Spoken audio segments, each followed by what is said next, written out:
हमारे साथ हैं उत्तर प्रदेश के पूर्व उप मुख्यमंत्री और वर्तमान में राज्यसभा सांसद डॉक्टर दिनेश शर्मा।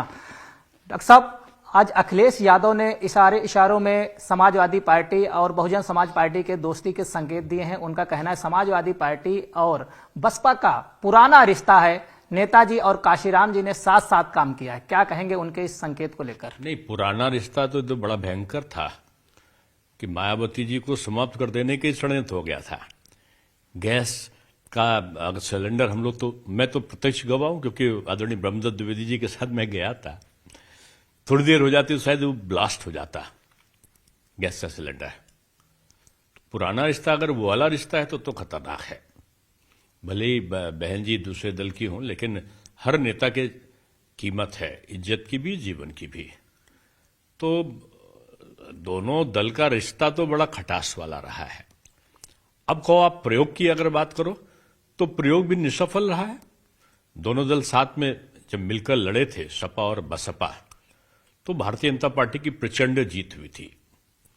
और जो बसपा के मतदाता थे उन्होंने सपा को देने के बजाय भाजपा को दिया था, और जो सपा के मतदाता थे उन्होंने बसपा को देने के बजाय भाजपा को दिया था। तो प्रयोग करें, उनका अपनी उनकी आइडियोलॉजी है, अपना उनकी रणनीति है। लेकिन बीजेपी अपने कैडर बेस्ड कार्यकर्ताओं के आधार पर और जनता में किए गए कार्यों के आधार पर। तो आपका मानना है यदि सपा और बसपा फिर से गठबंधन करते हैं तो उनकी पार्टी में भगदड़ मच जाएगी, उनके कार्यकर्ता दोनों पार्टियों के बीजेपी की तरफ आ जाएंगे? मैं समझता हूं कि वो अपने राजनीतिक अस्तित्व के अंतिम दौर पर होंगे, और अब ये सब शगुफा छोड़े जाते हैं दलित वोटों को आकर्षित करने के लिए। उनको जवाब भी तो देना होगा ना कि जब दलितों पर अत्याचार आपने किया था समाजवादी पार्टी के शासनकाल पे, तो वो क्यों किया था। और उसी तरीके से बहुजन समाज पार्टी का जो कटुता और इतिहास रहा है समाजवादी पार्टी के साथ, तो उनको भी तो बताना पड़ेगा। मैं समझता हूं ये एक कोरी कल्पना है, और ये अगर कल्पना वास्तविकता में भी बदल जाती है तो भारतीय जनता पार्टी के लिए कोई किसी प्रकार का नुकसान की बात नहीं है। लेकिन मैं चाहूंगा, आपने जो ये गैस सिलेंडर वाली घटना बताई है, आज की युवा पीढ़ी भी समझे, क्योंकि आप कह रहे हैं मैं प्रत्यक्षदर्शी था, तो थोड़ा इसके बारे में भी जानकारी दीजिए। नहीं, देखिए, आदरणीय ब्रह्मदत्त द्विवेदी जी पार्टी के बड़े वरिष्ठ नेता थे, और उस समय मैं भारतीय जनता युवा मोर्चे का प्रदेश अध्यक्ष था।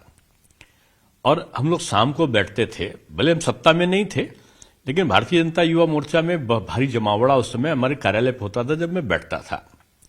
अचानक पीएनटी फोन पर ब्रह्मदत्त द्विवेदी जी का फोन आया, और उनका कि ये नहीं बताया क्या हुआ, उनका कि मेरा झगड़ा हो गया है और मुझे लोगों ने घेरा, आप तुरंत आओ। कितने लोग हैं? तो जितने लोग थे हम लोग, 3 गाड़ी संभवता थी। ट्रैकर मेरे पास लाल रंग का था बड़ा, तो उसमें 10-12 लोग बैठ जाते थे। 2 और एक महिंद्रा थी, एक और गाड़ी थी। 3 गाड़ियों से हम लोग जैसे पहुंचे, मुझे किस्सा नहीं पता था।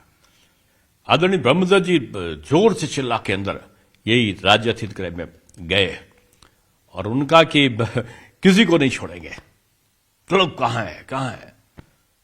अब वो लंबे किस्से हैं, उसको मैं दोहराऊंगा नहीं, लेकिन एक सिलेंडर में आग लगी हुई दिखाई पड़ रही थी। तो तुरंत ब्रह्मदत्त जी का, तो उसमें खैर उनका शैडो ही था, उसने देख लिया था, तो दरी से पकड़ के, हमारे युवा प्रमोद रघुवंशी थे हमीरपुर के, उनके उसमें युवा मोर्चा अध्यक्ष थे, हमीरपुर से आए थे, और 3-4 लोग और थे। तो उन सबने, और उनके ब्रह्मदत्त जी के गनर जो थे उसमें, उन्होंने सबने मिलके उसके दरी जो वहां पड़ी थी, जो मैट थी, उसी को उस पर डाल दिया। तो क्या ये बहन जी को मारने के लिए गैस सिलेंडर ओपन कर दिया गया था? देखिए, ये सारी चीजें तो बहुत सारी प्रचारित हो चुकी हैं, सर्वविदित है, लेकिन वो विभत्स दृश्य था। जब हम लोग पहुंचे थे तो भारी संख्या में लोग भाग रहे थे वहां से निकल के, और निश्चित रूप पे जो प्रत्यक्षदर्शियों ने बताया था कि उन लोगों ने उनको एक तरीके से घेर रखा था, और बंद कमरे से बड़े मुश्किल से वो पेजर के माध्यम से ब्रह्मदत्त जी ने संदेश भेजा था। इसके अलावा वंदे मातरम को लेकर केंद्र सरकार ने नई गाइडलाइन जारी की है। इसके बाद कांग्रेस हो या समाजवादी पार्टी के नेता, तरह तरह के बयान आ रहे हैं। सीएम योगी आदित्यनाथ ने साफ कहा है कि देश में रहना है तो वंदे मातरम गाना होगा, राष्ट्रगान और राष्ट्रगीत का सम्मान करना होगा। देश विरोधी जो बयानबाजी है उसे बर्दाश्त नहीं की जाएगी। क्योंकि समाजवादी के पार्टी के सांसद हैं बर्क, उन्होंने कहा है कि राष्ट्रीय गीत गाने से, वंदे मातरम गाने से क्या कोई रोजगार मिल जाएगा? वहीं कांग्रेस के नेता कह रहे हैं कि हमें देशभक्ति भाजपा ना सिखाए। देखिए, ये हिंदू और मुस्लिम का प्रश्न नहीं है। हमारे मुसलमान बंधु भी जब सिजदा करते हैं तो जमीन पर, यानी मादरे वतन पर सर को रखकर सिजदा करते हैं। यानी कहीं ना कहीं लगाव जरूर होगा। उनके धर्म में कहा गया कि नहीं कहा गया, मैं इस विषय पर नहीं जाऊंगा, लेकिन उनका माथा भी धरती पर लगता है। यानी मादरे वतन, जिसको हम कहते हैं धरती भारत माता या धरती माता, उसके प्रति सम्मान का भाव प्रदर्शित करते हैं। हिंदू भी जब होता है तो माथा टेकता है और धरती को मां मानता है। यानी वंदे, यानी उनकी वंदना करना, उनकी स्तुति करना, सिजदा करना, यही वंदे मातरम है। वंदे मातरम मतलब है राष्ट्र का आराधन, राष्ट्र के प्रति अपने समर्पण की भावना का प्रस्तुतिकरण, प्रकटीकरण। और जब ऐसा व्यक्ति करता है तो निश्चित रूप में वो अपने राष्ट्र के प्रति कर्तव्य बोध से अपने को सिंचित करता है। अब कोई कहे कि मैं इसको नहीं करूंगा, तो इसका सीधा मतलब क्या हुआ? यानी राष्ट्र के प्रति आपका जो समर्पण है वो नहीं है। तो वंदे मातरम का अपमान करना एक तरीके से राष्ट्र का अपमान है। और ये राष्ट्र का अपमान ये जाति और धर्म के आधार पर नहीं, अगर व्यक्ति के आधार पर कोई कर रहा है तो निश्चित रूप में उसको वो स्तुति या प्रशंसा का पात्र नहीं हो सकता।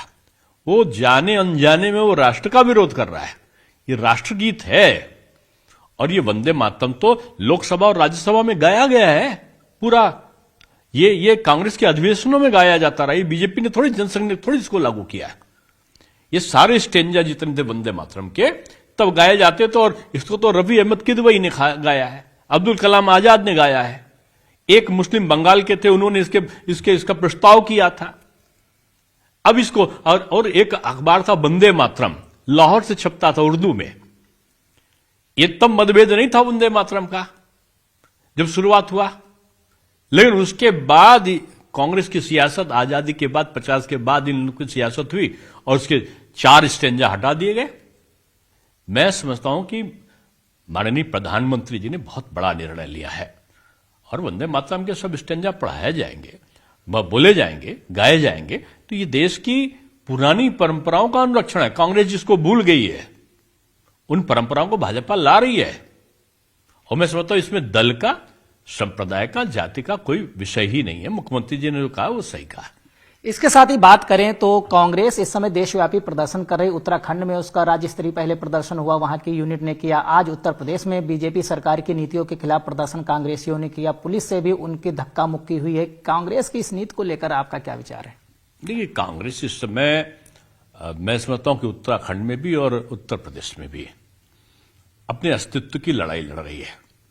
एक शायद उनके एक ही विधायक हैं और कहीं भी बाकी जो बचे उनके, मतलब जमानत जब्त होने में पिछला जो चुनाव था उसमें सबसे बड़ा रिकॉर्ड किसी के नाम था तो उनके नाम था। मैं किसी की आलोचना नहीं कर रहा हूं, लेकिन अगर वो कोई कार्यक्रम ला रहे हैं तो उनको ये भी बताना पड़ेगा ना बीजेपी की कौन सी नीति के खिलाफ है आप। क्या वो राष्ट्र में लोगों को रोजगार देने जा रहे हैं या मैन्युफैक्चरिंग हब बना जा रहे हैं भारत को? वो एआई सम्मेलन करके युवाओं के लिए रोजगार का रास्ता खोल रहे हैं या वो कृषि के क्षेत्र को बचाकर किसानों की आमदनी को दोगुना करने का काम कर रहे हैं? क्या वो जो 25 करोड़ लोगों को गरीबी की रेखा से ऊपर ले गए हैं उसके लिए? क्या वो किसानों को सम्मान निधि ना दे? क्या आप चाहते हो कि वो टॉयलेट, शौचालय उनका निर्माण ना कराएं या मकान ना दे? या क्या आप चाहते हो कि आयुष्मान भारत के माध्यम से उनको मुफ्त की उनका इलाज ना करें? हम समझता भारतीय जनता पार्टी की तो यही नीति है और मुझको लगता है इसी नीति के खिलाफ आप प्रदर्शन कर रहे हो। क्या आपको बताना चाहिए कौन सी नीति ऐसी है जिसको आप अनीति मानते हो? अगर अनीति मानते हो तो क्यों मानते हो? भाजपा ने तो पूरी दुनिया में कोरोना के बाद भी, तमाम जगहों के युद्ध के बाद भी हमारी जीडीपी सबसे ज्यादा तेजी से बढ़ी है। तेज से विकसित होने वाला राष्ट्र हम बने हैं भाई, और हम चौथे स्थान से अब तीसरे स्थान की तरफ बढ़ने की तरफ कदम उठा रहे हैं।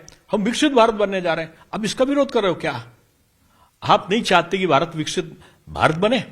आप नहीं चाहते कि दुनिया की सबसे तेज अर्थव्यवस्था भारत बने?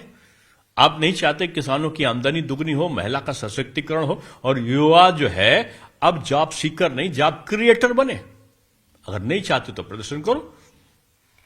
शुक्रिया हमसे बात करने के लिए। ये थे हमारे साथ उत्तर प्रदेश के पूर्व उप मुख्यमंत्री और वर्तमान में राज्यसभा सांसद doctor Dinesh Sharma. Video journalist Sonu Mandal के साथ संदीप पांडे, न्यूज 18 दिल्ली।